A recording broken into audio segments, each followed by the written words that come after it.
What is going on YouTube? What's going on all you ghouls and freaks? Welcome back to another YouTube video, and today I'm going to be talking about something a little different.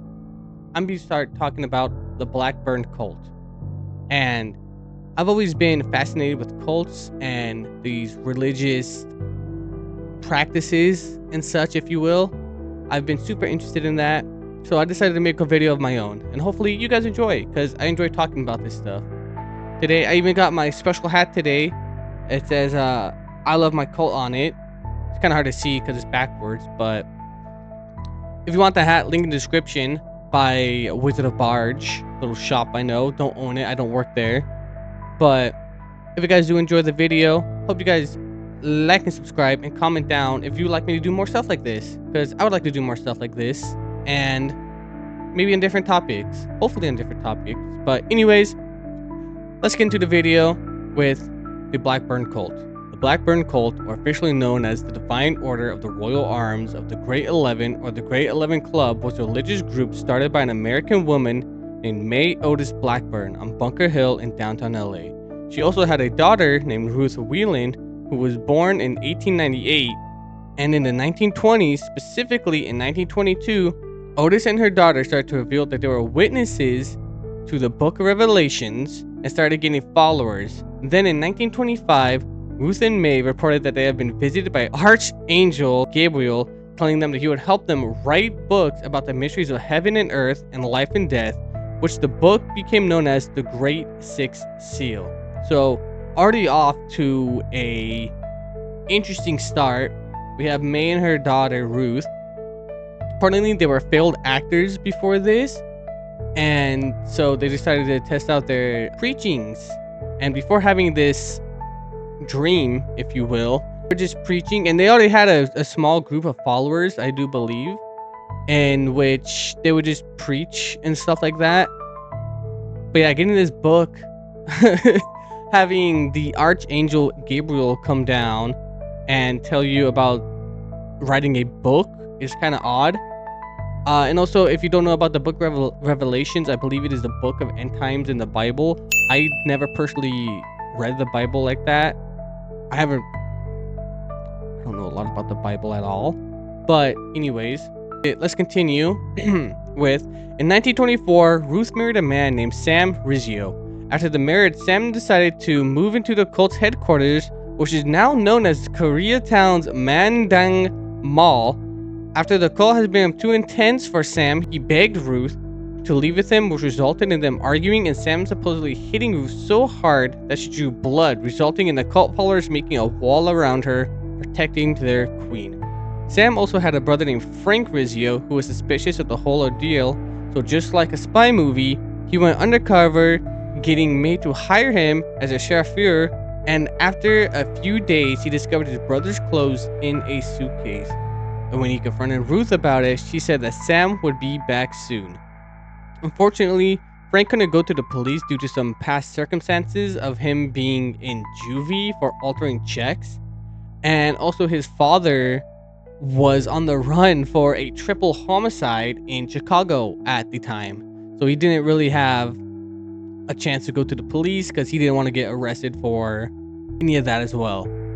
So, continuing the book they're writing on, May and Ruth got a little donation from a original follower, an OG, named Clifford Daubeny, who gave the women around $50,000 in cash and donated around 164 acres of land in Santa Susana area of Simi Valley in Ventura County, so May and Ruth could construct their commune to preach their truth and way of life.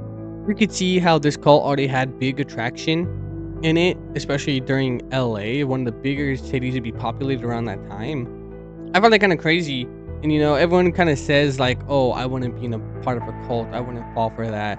But then you got to remember, these are people who I guess yearn for something. They need something to believe in, and these cult leaders come through and kind of tell them like, hey, I'm writing this book about the end times and about heaven and stuff, and you should join me.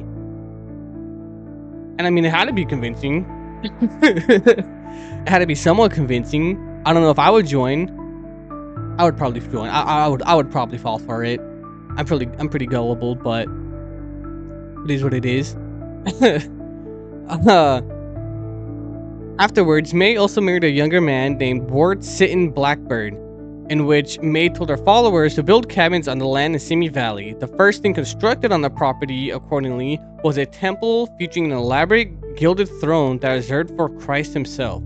It was also reported that members gathered for rituals in a natural amphitheater on the property and sacrificed mules and may have even danced naked. During this time, it was alleged that one sick member of the Great 11 was placed in a hot brick oven in order to get over a common sickness and died as a result.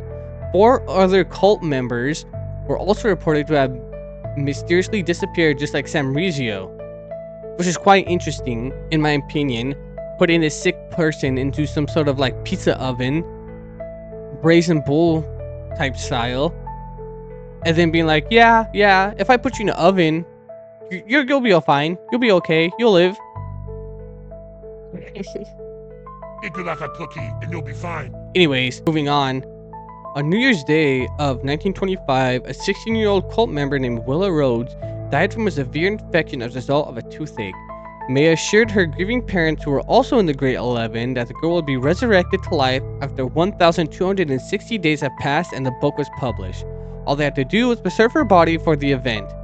Willa's body was immediately placed in a bathtub filled with ice, spices, and salt.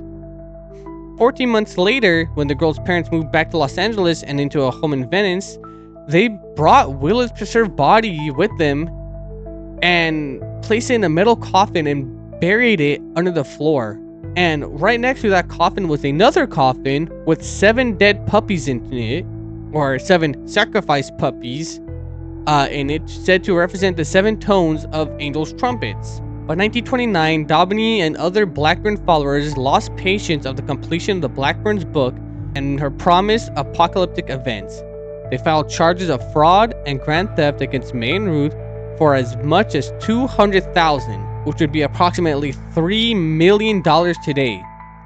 As allegations also emerged of unreported deaths and disappearances, police soon were able to locate Willa's body under her parents' floorboards in their Venice home, although due to the lack of valuable evidence from the police, were unable to find the whereabouts of Sam Rizio and the other missing cult members. In 1930, May and Ruth were charged with grand theft. The charges against Ruth were dropped, but May was to serve a minimum of 8 years, in which May appealed her case, saying that the stories of Sam and Willa were improperly admitted to scare the jury. And in some mysterious way, in 1931, a judge dropped her charges. May and Ruth were never charged with the disappearances or murders of Sam Rizio or those other cult members. And May ended up releasing a book, not the original book, but another book called The Origin of God, which, due to countless studies from me and from other people, it was dog shit. I guess it just had random religious stuff in there that didn't really make sense. A lot of like mixing religions and stuff that also didn't make sense, but never talked about the end times and never got you rich. So that's a thumbs down on me for the book. May ended up passing away in LA in 1951, and her daughter Ruth passed away on December 19th in 1978 in Sacramento, California. This is just an odd story of a mother and daughter who were failed actresses starting a cult, which, I mean, to each their own, I guess. But to claim that you were talking to Archangel Gabriel and saying that, oh, they told me to write a book. Just like all cult members, it looks like your promises never went through. But what do I know? I'm not a cult member or a cult leader. Anyways, I know there's going to be a little short video today. I'm planning on making a bigger one. I just wanted to get this out the way to kind of see how I feel about it and see how the audience feels about it. Depending on how good this video goes, I might make a episode coming up where I do 3, maybe 4 different cults in one video, kind of all summed up into a longer one. But anyways, I hope you guys all enjoyed this video. I enjoyed making it, and I enjoy making videos like this and talking about stuff like this. So if you want to see any more horror related stuff, please let me know. And like always, I hope you all enjoy the video and have a lovely day. And I will see you all in the next video.